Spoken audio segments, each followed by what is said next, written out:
اور disable employees کے حوالے سے معاملات تھے۔ تو میں ساتھیوں کو بتاتا چلوں کہ فوری نوعیت کے جو معاملات جو طے پائے ہیں اس میں جو ٹیکس ریبیٹ ہے ٹیچرز ریسرچرز کا یہ واپس لیا جائے گا، جو ہائرنگ کے ایشوز ہیں یہ واپس ہوں گے، ٹیکس ریبیٹ والا آ گیا، جو چھوٹے ملازمین کی اپ گریڈیشن تھی اور سکیل اگلے دیے تھے مراعات یہ بھی فوری طور کے اوپر ہوگا، جو پینشن ریفارم جس کے اوپر بات نہیں کی جا رہی تھی اس کے لیے طارق فضل چودھری صاحب کی سربراہی میں کمیٹی بنائی ہے، ڈیفینیٹلی 4 سال جو ہے پے اینڈ پینشن کمیشن نے اس کے اوپر ورکنگ کی، طارق فضل چودھری صاحب کی سربراہی کے اندر یہ کمیٹی بنائی گئی ہے جو دیکھے گی ریگولرائزیشن جو ہے علی پرویز ملک صاحب جو ہے ایک کمیٹی بنائی گئی ہے،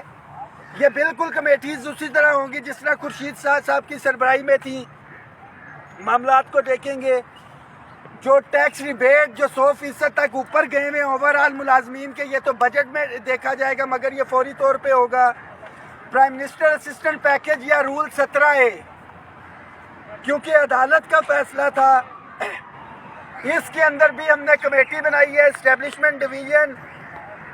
اور لا اینڈ جسٹس ڈویژن جو ہے طارق فضل چودھری صاحب کی سربراہی کے اندر اس کو انشاءاللہ تعالی ہم لوگ کروائیں گے، اور جو ڈسیبل امپلائیز تھے ہمارے ان کی مراعات جو ہے صوبوں کی طرز کے اوپر یہ بجٹ میں جائے گا۔ یہ تو ساری چیزیں ہو گئی، آپ کو بتا دیا کیا چیزیں ابھی مل رہی ہیں کیا بجٹ میں اور جو مل رہی ہیں وہ ہر صورت میں مل رہی ہیں۔ سیکنڈلی جو اداروں کی نجکاری کے حوالے سے معاملات تھے یا اسکولوں کی اس کے حوالے سے بھی کمیٹیز بنائی جائیں گی اور جو اداروں کے ملازمین ہیں ان کا موقف لیا جائے گا، یہ نہیں ہے کہ بٹھائے معاملات جو ہیں وہ یہ حل کر دیں گے یا لے کے جائیں گے۔ تمام ملازمین ایک دفعہ پھر سے آپ کا جتنا بھی شکریہ ادا کیا جائے کم ہے، مگر ایک چیز بہت واضح ہے، بحیثیت چیف کوآرڈینیٹر آل گورنمنٹ امپلائیز گرینڈ الائنس کہ اس دن بھی بہت سے لوگوں نے کہا کہ یہ کمیٹی بن گئی، یہ لالی پاپ ہے، آج بھی بہت سے لوگوں نے بات کی ہوگی کہ لالی پاپ ہے کیا مل رہا ہے۔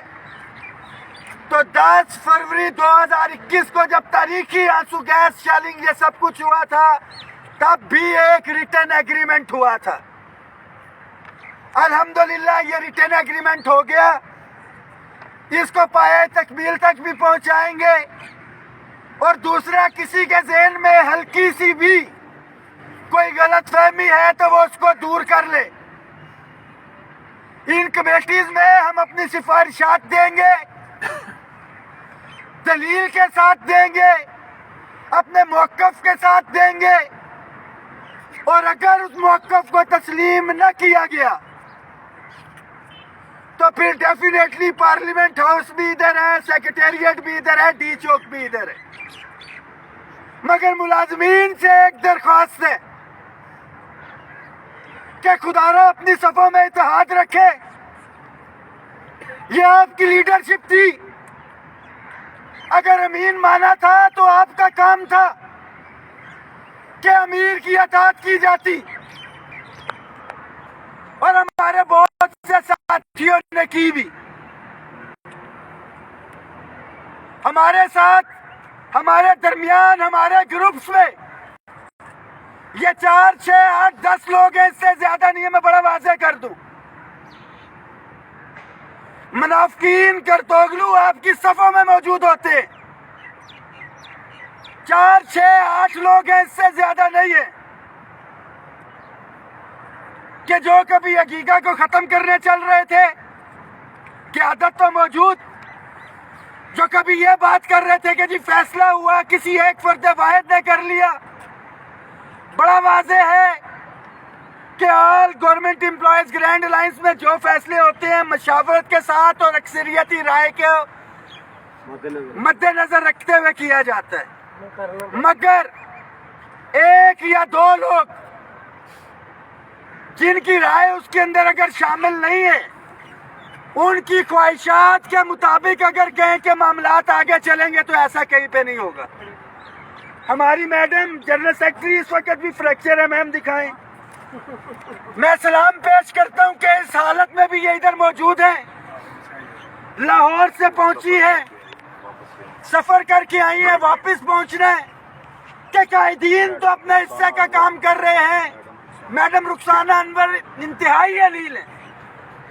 کہ قائدین نے تو اپنے حصے کا کام کیا، اور میرے شیر جوان جو ڈرنے میں تھے یہ آپ لوگوں کے سر صدقے جو گھروں میں بیٹھے تھے، 1% ہے، 2% ہے، 5% ہے، یہ تمام ملازمین کو دیا ہم نے. اپنی صفوں میں اتحاد رکھیں، انشاءاللہ تعالی اس کے اوپر عمل درآمد بھی ایگریمنٹ میں کروائیں گے. افطاری کا ٹائم نزدیک ہے، مہمانوں کو افطاری بھی کروانی ہے. اس میسج کو شیئر کریں، جو ڈیٹیل ہے وہ آپ کے ساتھ فردر انشاءاللہ تعالی شیئر بھی کرتے رہیں گے. صرف ایک پیغام کہ ملازمین کے حقوق کے اوپر نہ پہلے سودا کیا نہ آئندہ کریں گے. اور جتنے بھی لوگ، میں بڑا واضح بول رہا ہوں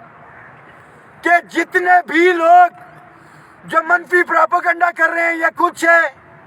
صرف ان سے یہ پوچھیں الفن قرآنن کہ آیا کہ گزشتہ 2 سے 3 سال سے میرے ساتھ رابطے میں بھی ہیں یا نہیں ہیں، کہ آل گورنمنٹ امپلائیز گرینڈ الائنس جو 4 سال سے جدوجہد کر رہی ہے، آپ اس تحریک کا حصہ رہے بھی ہیں یا نہیں رہے. تو خواہشات کے اوپر نہیں، جو فیصلے ہوتے ہیں میدان میں ہوتے ہیں. الحمدللہ جتنی ہماری اسٹرینتھ تھی، گلا ہے گلا رہے گا. جتنے ساتھی یہ میسج دیکھ رہے ہیں، یہ گلا ہے، یہ گلا رہے گا. گریبانوں میں جھانکیں کہ کتنے لوگ یہاں پہ موجود تھے، مگر جو لوگ موجود تھے دونوں ہاتھوں سے سلام، اور آپ سے وعدہ ہے کہ انشاءاللہ تعالیٰ نے پہلے مایوس کیا نہ آئندہ کریں گے. روزے کی حالت میں اتنا ہی بول سکتا ہوں. ہم سب ایک ہیں، ہم سب ایک ہیں. حقیقہ پاکستان زندہ باد، حقیقہ پاکستان زندہ باد. ملازمین اتحاد زندہ باد، ملازمین اتحاد زندہ باد. حقیقہ خیبر پختونخوا زندہ باد، حقیقہ پنجاب زندہ باد، حقیقہ فیڈرل زندہ باد، حقیقہ گلگت بلتستان زندہ باد، حقیقہ سندھ زندہ باد، حقیقہ بلوچستان زندہ باد. رحمان علی باجوہ حقیقہ پاکستان.